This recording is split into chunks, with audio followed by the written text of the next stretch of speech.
Salah satu hambatan peternak untuk scale up itu kan adalah terkait dengan pemasaran ya. Sebenarnya kan banyak peternak yang pinter beternak tapi nggak pinter pemasaran. Kalau kita selama ini menjualnya tidak pernah ke tengkulak, jadi kita jual langsung ke end user. Secara cash flow masuk banget karena harganya kan yang paling tinggi gitu kan, nggak melewati banyak proses tengkulak, kemudian potongan-potongan yang lain kita nggak gitu.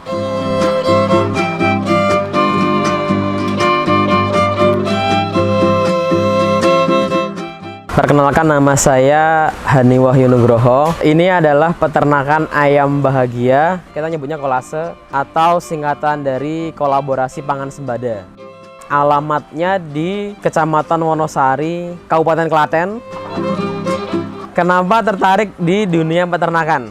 Iya, pertama kita gelisah terkait dengan apa yang terjadi di sektor peternakan yang sekarang. Keresahan apa di dunia peternakan ya? Pertama, kita resah tuh terhadap peternak-peternak yang mungkin banyak kan mengeluh tentang kesejahteraan dan sebagainya gitu kan. Terus ternak yang konvensional yang mungkin mau naik kelas susah gitu kan. Nah, di sini salah satunya kita pengen buktiin nih kalau peternak itu sebenarnya bisa naik kelas loh gitu kan. Bisa dijadikan sebagai cuan yang menguntungkan gitu kan, menjanjikan. Kita bisa keren, kita bisa kemudian berdaya, itu bisa tanpa kemudian mengorbankan kesejahteraan dari hewan-hewannya gitu kan. Selama ini kita punya prinsip yang kita pegang gitu kan. Jadi kita saling membahagiakan. Kalau kita membahagiakan makhluk hidup yang lain ya gitu kan, pasti kita juga akan dibahagiakan juga kan, dimudahkan gitu kan. Terus yang kedua, kita punya usaha retail juga sih, retail sayur segar gitu kan. Jadi kita punya kebutuhan untuk menyediakan telur yang benar-benar bagus, kualitasnya terjamin, tapi kemudian tidak mengorbankan kebahagiaan dari makhluk hidupnya. Banyak orang yang bilang ternak itu kan mahal ya modalnya ya, lumayan gitu kan. Jadi pertama disclaimernya ya, kita bukan dari orang tua kaya gitu kan, bukan dari keluarga yang konglo gitu kan, enggak gitu kan. Jadi kita yang benar-benar dari bawah. Saya berasal dari Wonogiri, orang tua saya juga petani gitu kan. Bapak saya itu nggak sekolah gitu kan, nggak bisa baca, nggak bisa tulis, nggak bisa tuh. Ibu saya itu SMP kan pendidikannya gitu kan. Terus kemudian waktu itu kita mau masuk SMK, saya harus nyari beasiswa itu kan. Akhirnya SMK dapat beasiswa, terus kemudian kuliah juga sama, saya kuliah dapat beasiswa juga gitu kan. Kuliah saya ngambil jurusan manajemen bisnis syariah. Terus sebelumnya kita bisnis digital ya, kemudian kita merambah ke retail sayur segar gitu kan. Habis itu kita kesusahan cari telurnya, kita sudah beberapa kali nyari peternak untuk kita ajak mitra, tapi nggak bisa gitu kan. Akhirnya kemudian jalan satu-satunya adalah mencoba untuk beternak gitu kan. Salah satu hambatan peternak untuk scale up itu kan adalah terkait dengan pemasaran ya. Sebenarnya kan banyak peternak yang pinter beternak tapi nggak pinter pemasaran. Kalau kita mulainya nggak dari peternak dulu, kita menyediakan pasarnya dulu. Kalau kita selama ini menjualnya tidak pernah ke tengkulak gitu kan. Jadi kita jual langsung ke end user dari retail telur kita sendiri gitu. Secara cash flow masuk banget gitu kan. Karena kita harganya kan yang paling tinggi gitu kan. Nggak melewati banyak proses tengkulak, kemudian potongan-potongan yang lain kita nggak gitu kan. Dan sekarang ada satu perusahaan yang mau kerjasama sama kita untuk mengambil hasil telur dari sini gitu kan. Jadi kita lagi menyelesaikan proses sertifikasinya. Sertifikasi itu kita pakai untuk masuk ke perusahaan-perusahaan yang membutuhkan gitu kan. Jadi kan kita pengen masuk tuh misalkan ke hotel yang membutuhkan telur omega dan cake free. Otomatis kita harus punya sertifikat cake free-nya, kemudian kandungan omeganya gitu kan. Jadi makanya semuanya kita urus. Kalau mau naik kelas juga harus mau tuh ngurusin kayak gitu kan. Dari kandungan telurnya kayak gimana gitu kan. Terus cara merawat ayamnya gimana. Jadi semuanya kita harus urus gitu kan. Jadi pertama beternak kita nggak ngebangun kandang ya. Jadi kita dulu ada kandang bekas peternakan yang udah nggak dipakai gitu kan. Terus kita beli tuh bekas kandangnya, nggak langsung cash waktu itu. Jadi ngebelinya itu kan dicicil dulu kan, dari berapa sampai kemudian bisa dilunasin itu kan, dibeli kandangnya. Ayamnya juga sama, diisinya pelan-pelan itu kan, dari sedikit kemudian pelan-pelan dibanyakin gitu kan. Tantangan terbesar kalau di kita ayamnya mati banyak karena kita kandangnya belinya udah jadi ya, maksudnya kan udah ada kandang jadi gitu kan. Jadi kandangnya nggak standar gitu kan. Dari ketinggiannya nggak standar, terus air minumnya juga sama banyak yang bocor gitu kan. Sirkulasi udaranya juga nggak sesuai. Tapi kan kita pelan-pelan perbaiki tuh. Dari yang nggak ideal pelan-pelan tuh diperbaikin pelan-pelan. Yaudah deh jalan gitu kan akhirnya. Dalam bisnis pastikan tidak kita terus untung ya. Pasti ada yang namanya masa sulit, masa susah gitu kan. Ada satu momen tuh. Jadi dulu kita pernah susah banget itu kan. Akhirnya kita untuk memulai usaha lagi itu kan kita harus nggadein rumah mertua gitu kan.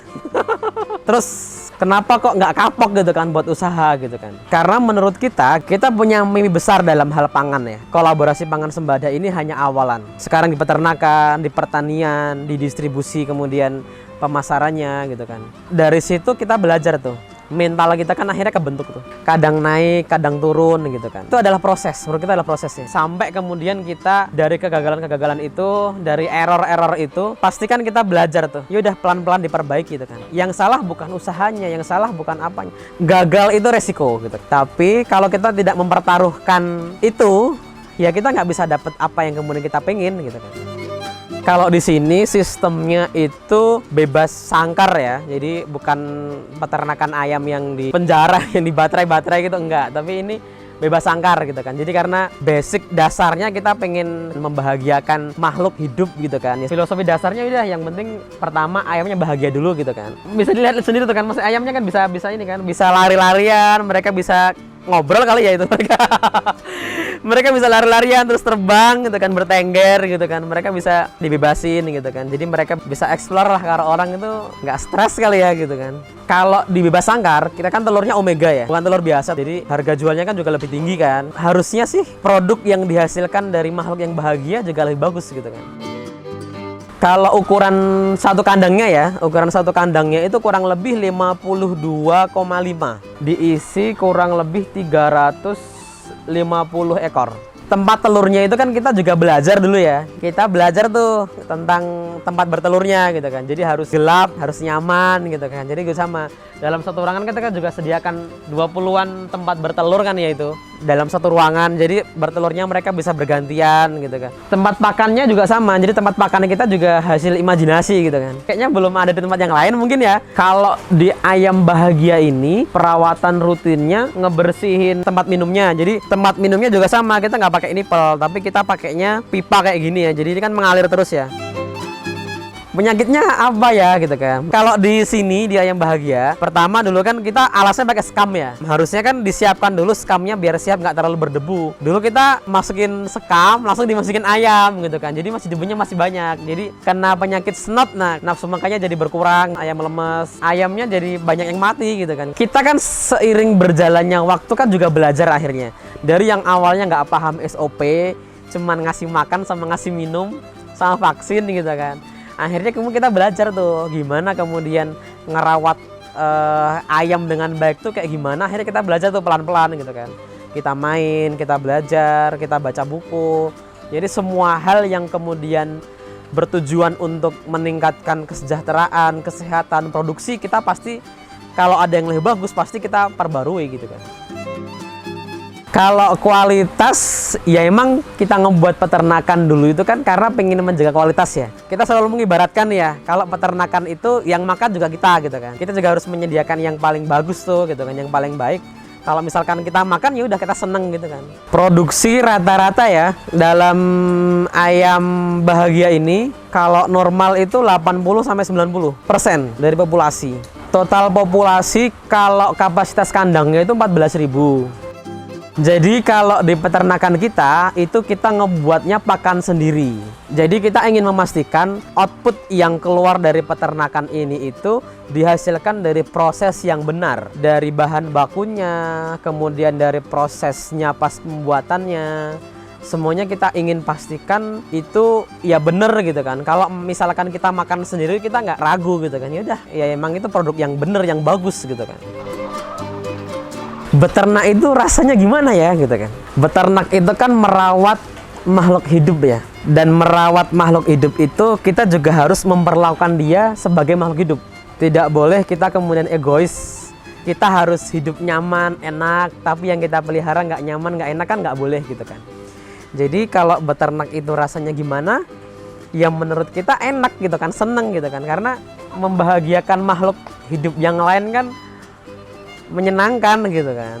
Kita pernah kan dalam episode hidup itu kan banyak mengalami banyak hal gitu kan. Dan kita meyakini energi itu kan tidak pernah lenyap, dia hanya berpindah tempat. Kalau kita kemudian ingin dibahagiakan orang, diperlakukan baik sama orang, berarti kita juga harus memperlakukan makhluk yang lain juga dengan baik gitu kan. Kita akan mendapatkan apa yang kita perlakukan ke orang gitu kan. Buat anak muda nih, saya kan juga masih anak muda gitu kan. Buat saya sendiri juga gitu kan, Gen Z apalagi gitu kan. Bisnis yang tidak pernah mati itu adalah bisnis yang kemudian semua orang butuh gitu kan. Kalau bicara semua orang butuh, pasti semua orang butuh pangan gitu kan. Kalau semua orang butuh pangan, otomatis pasti larinya akan ke peternakan, kalau nggak pertanian. Jadi secara pasar, peternakan itu nggak pernah habis selama manusia masih ada. Jadi secara prospek pasar ke depan itu kan pasti sangat dibutuhkan. Jadi pertama itu. Yang kedua, kita ingin membuktikan bahwasannya bangsa ini itu bisa kok gitu kan, berdikari pangannya gitu kan, punya ketahanan pangan yang bagus. Anak-anak mudanya kemudian memandang hal pangan itu adalah hal yang kemudian mulia, masa depan bangsa itu salah satunya ada di sini gitu kan. Apalagi sekarang kita hidup di dunia digital ya. Kita nggak mungkin nggak paham sosmed ya, nggak paham TikTok, nggak paham Instagram, semuanya paham YouTube dan sebagainya. Dengan adanya itu kan kita nggak ada alasan lagi, kita nggak bisa masarin produk gitu kan. Kita tinggal buka HP gitu kan, terus ngevideo singkat, kemudian dikasih caption dan sebagainya. Kemudian kita bisa publish itu, dijadikan sebagai tempat untuk memasarkan produk kita, untuk menaikkan value kita. Jadi nggak ada alasan gitu kan, kita nggak bisa pemasaran gitu. Yang jelas, ayo kemudian mulai aja gitu kan. Kalau kita nunggu niat, nunggu ada semangat, ya sudah kita nggak mulai gitu kan. Harapan ke depan, ternak ini akan terus kita besarkan. Jadi kita ingin memberdayakan lebih banyak lagi orang gitu kan, untuk bersama-sama membangun ketahanan pangan, untuk bersama-sama juga menyejahterakan makhluk hidup gitu kan. Jadi peternakan ini ke depan kita ingin memberdayakan sebanyak mungkin orang gitu. Teman-teman kalau mau belajar ya kita masih belajar juga gitu kan. Tapi kita sama-sama belajar gitu kan. Kalau mau kesini nggak apa-apa gitu kan. Kita sangat membuka sekali ruang untuk kolaborasi, untuk belajar bersama gitu kan. Kita biasa membagikan proses dari peternakan ini di sosmed kita, di TikTok, di Instagram, di Rumah Telur Kolase. Terima kasih sudah menonton video ini. Jangan lupa subscribe Cap Capung.